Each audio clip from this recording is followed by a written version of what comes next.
Hi అండి, నమస్తే. ఈరోజు నేను తోటకూర పప్పు ఎలా ప్రిపేర్ చేయాలో చూపించబోతున్నాను. హెల్దీ అండ్ టేస్టీ తోటకూర పప్పు చిన్న చిన్న టిప్స్ యూజ్ చేస్తూ టేస్టీగా చేసుకుంటే వేరే కూర అవసరం లేకుండా ఒక్క పప్పుతోనే మొత్తం అన్నం అంతా తినేయచ్చు. అయితే ఈ పప్పు ఎంత టేస్టీగా ఎలా ప్రిపేర్ చేసుకోవాలో చూసిద్దాం. Welcome back to indu'sheavenlyhome recipes. ముందుగా నేను పావుసేరు పప్పు తీసుకుని, అంటే ఈ గ్లాస్లో తీసుకుంటున్నాను కాబట్టి 200 గ్రామ్స్ ఉంటాయి. ముందు బాగా కడిగేసి స్టవ్ మీద పెట్టి దాంట్లో కొంచెం నీళ్లు పోసి ఒక పావు స్పూను పసుపు వేసుకొని సిమ్లో పెట్టి ఉడికించుకోవాలి. నేను కుక్కర్లో పప్పు వేయటం లేదండి, ఎందుకంటే తోటకూర పప్పు ఇలా చేసుకుంటే చాలా టేస్టీగా ఉంటుంది. చూడండి, ఇప్పుడు ఉడికింది కదా, సగం ఉడికింది. ఇప్పుడు నేను టొమాటోస్ 2 మీడియం సైజుడ్ మంచి బాగా పండినటువంటి టొమాటోస్ తీసుకొని కట్ చేసుకొని ఇందులో వేస్తున్నాను. రుచికి సరిపడా సాల్ట్ కూడా వేస్తున్నాను. ఒకసారి కలిపేసి మూత పెట్టేద్దాం. ఒక 10 నిమిషాలు ఉడికిన తర్వాత తోటకూర బాగా క్లీన్ చేసుకొని చాప్ చేసుకొని పక్కన పెట్టాను నేను. అది ఇందులో వేస్తున్నాను. వేసి ఒకసారి బాగా కలిపేసి మూత పెట్టేయండి. తోటకూరలో ఆల్రెడీ సాల్ట్ ఉంటుందండి, మీరు చూసుకొని కొంచెం తక్కువ వేసుకోండి. అవసరం అయితే మళ్ళీ కలుపుకుందరుగానే. తోటకూర క్లీన్ చేసేటప్పుడు కొంచెం సాల్ట్ వేసుకొని క్లీన్ చేసుకుంటే చాలా బాగా క్లీన్ అవుతుంది.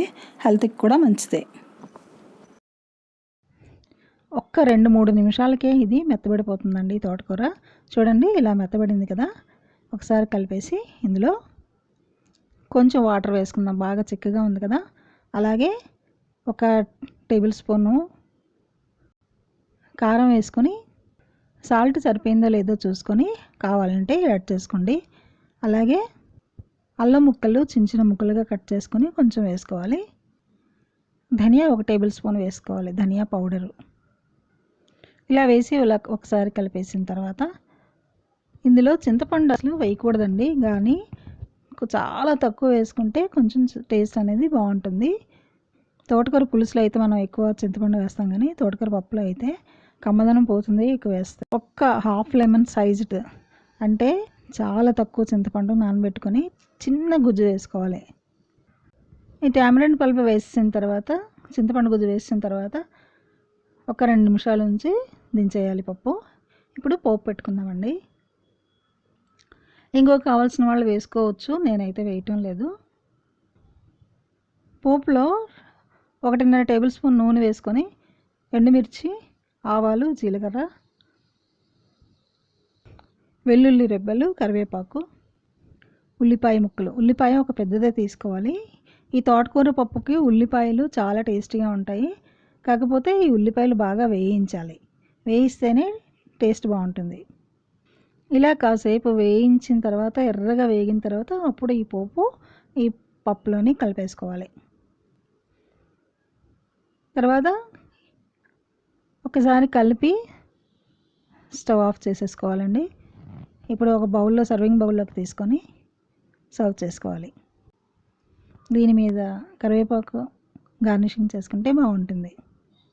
తోటకూర పప్పులోకి పేలాల వడియాలు, సగ్గుబియ్యం వడియాలు వేయించుకుంటే చాలా టేస్ట్ బాగుంటుంది, అద్రిపోతుంది. ఈ టేస్ట్ని అస్సలు మిస్ అవ్వకండి. సో కూరలు లేకపోయినా సరే ఈ పప్పుతో తినేయొచ్చని ఇప్పుడు మీరు ఒప్పుకుంటారు కదా. మీకు నచ్చిందా మరి? బాగుంది కదా. ఇంకెందుకు ఆలస్యం, మీరు కూడా ఇలాగే ప్రిపేర్ చేసి మీకు ఎలా వచ్చిందో నాకు కామెంట్ చేసేయండి. మీకు నచ్చితే థమ్స్ అప్ ఇవ్వండి.